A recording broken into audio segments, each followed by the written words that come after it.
Hey everyone, so today we're diving into something you've probably seen all over your social media feeds, the 10-day detox.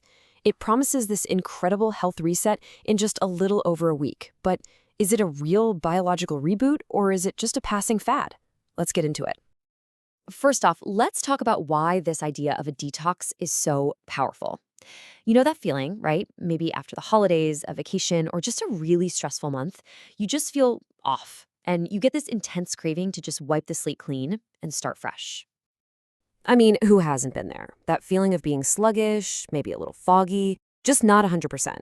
And that right there, that feeling, that's what makes the promise of a quick 10-day fix so incredibly tempting. But here's a really interesting argument. Proponents like Dr. Mark Hyman say this isn't just about your willpower. The idea is that the modern food we eat is literally designed to work against us, hijacking our bodies and creating a real biological need for a hard reset. So, what are we really talking about when we say detox? Well, according to people like Joe Cross, it's all about a short, super focused plan. The goal is to basically flood your system with amazing nutrients, break those unhealthy cravings, and really set yourself up for better habits in the long run. But here's the thing you have to realize. Detox isn't just one single program. It's more of an umbrella term for a whole bunch of different ideas and methods. So let's break down 3 totally different ways people approach this. Okay, first up, the one you've probably seen all over the place, the juicing reboot. This one really exploded in popularity thanks to people like Joe Cross, who are huge advocates for the power of fresh juice. And yeah, this picture pretty much sums it up. The whole idea here is to just drench your body with a massive amount of vitamins, minerals, and all those good phytonutrients from fruits and vegetables. And you do it in a way that's super easy to digest, usually with some plant-based meals mixed in to make it a bit more manageable. All right, our second plan kind of flips the script. Instead of focusing on what you add, it's all about what you take away. And the number one enemy here is sugar. So, Dr. Hyman's plan, it's pitched as way more than just a diet. It's supposed to be a full-on biological reset. The claim is that by cutting out all sugar and processed junk, you can actually reset the hormones and brain chemicals that are driving your cravings.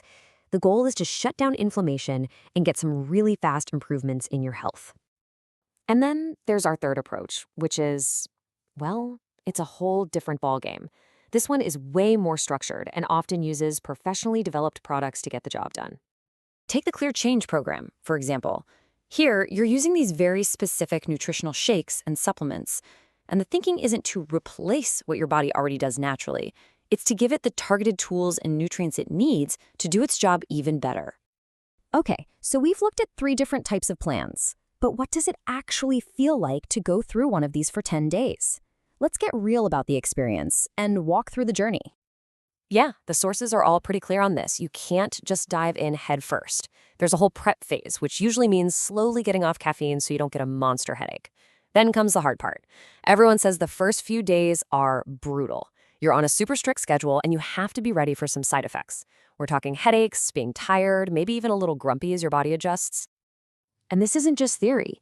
Listen to this from YouTuber Daniel Mogg, who filmed his whole experience on Dr. Hyman's plan. And that right there, that initial struggle is the wall a lot of people hit.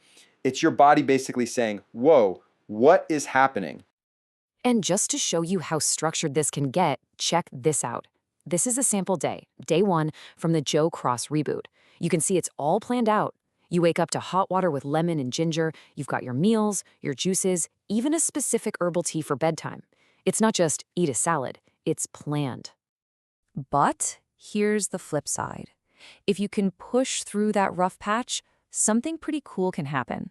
This is Daniel Mogg again, later in his detox, and he's describing a huge shift. It's not that he's just fighting cravings, it's that the cravings are actually disappearing.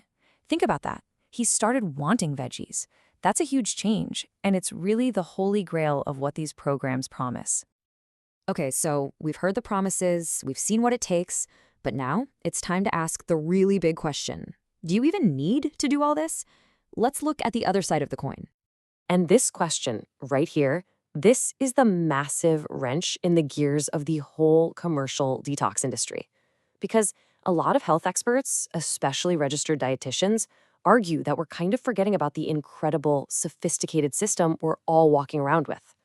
Because look at this. you've already got the most amazing detox system on the planet built right in. Your liver, your kidneys, your lungs, your skin, your digestive system, these guys are working around the clock. This isn't some machine you have to boot up with a special juice. It's running 24/7 for free. And when you look at the actual science, the evidence just isn't there for these quick fixes. Johns Hopkins Medicine puts it pretty bluntly. These cleanses haven't been proven to actually fix the damage from overdoing it. Basically, the science says you can't just erase a month of bad habits in 10 days.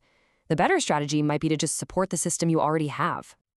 So what this all boils down to are two totally different ways of thinking about health. It's not just about what you eat for a few days, but about your entire strategy for wellness. And this chart lays it out perfectly. On one side, you've got the 10-day reset. It's a short, intense shock to the system. It's designed to be a jump start. On the other side, you've got the lifestyle approach. This is the slow and steady path. It's all about making small, sustainable changes that support your body over the long haul. So at the end of the day, it's not really about which one of these is right or wrong. It's about understanding what they're for. One is a rapid, intense intervention designed to break a bad cycle. The other is a long-term strategy for building lifelong health. They are two different tools for two very different jobs. And that really leaves the final question with you. When you get that feeling that you need a reset, what is it that you're really after? Is it a powerful psychological break to finally change your habits? Or is it a reminder to better support the amazing detoxification system you already have? Thinking about that might just be the real key.